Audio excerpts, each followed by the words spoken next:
On Friday, October 1st, 2021, the Ministry of Communications and Digitalization began a nationwide SIM registration to sanitize the digital ecosystem and minimize the rate of fraud-related activities involving the use of SIM cards. In this exercise, SIM card users across the country have to link it to their Ghana card. Now, the minority in parliament, however, believes insisting on the Ghana card as the only national ID for the exercise is discriminatory.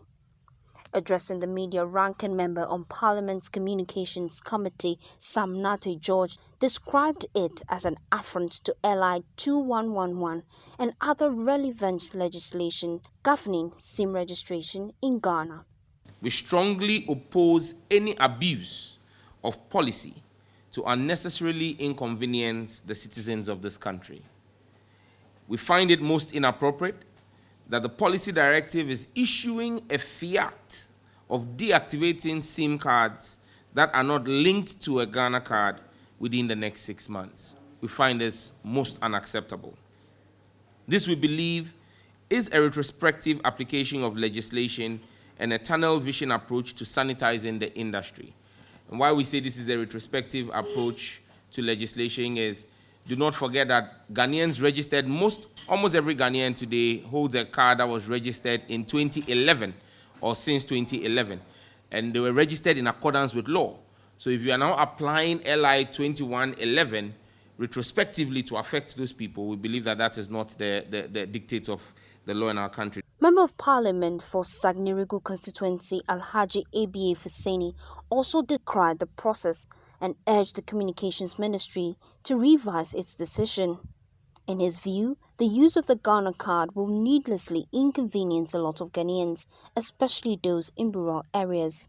There are no offices of the National Identification Authority in districts, even these are districts, for them to be able to afford Ghanaians the opportunity to register. So these are districts. What about even the rural areas, which are the overwhelming majority of settlements in our country today?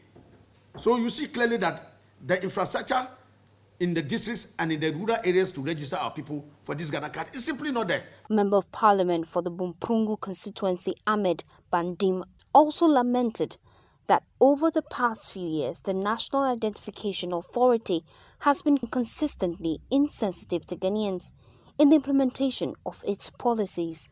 The voter ID card is legitimate if it is legitimate enough to be used to elect a president and a member of parliament. Of course, it should be legitimate to be used for a registration of a SIM card in the country.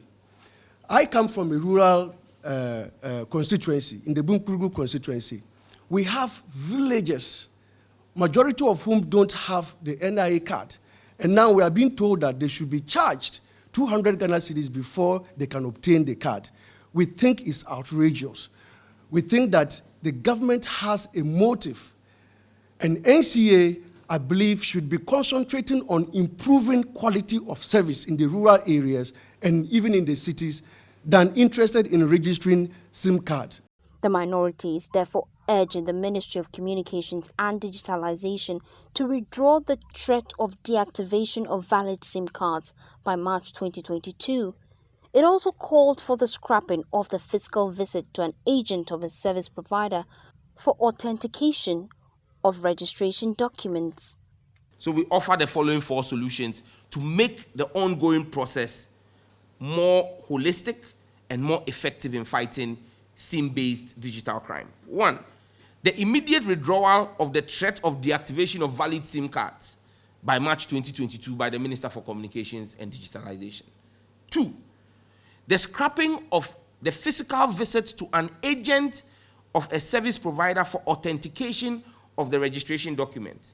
And I'll come back to explain this particular point. To make the process more convenient, the minority called for an integrated referencing of database of the Passport Office, DVLA, NIA, and SNIT by the National Identification Authority. Lastly, the minority argued that passports, driver's license, and voters' ID cards should be incorporated into the process to enhance mass participation by all Ghanaians. Parkwesi Shandov's report for Joy News.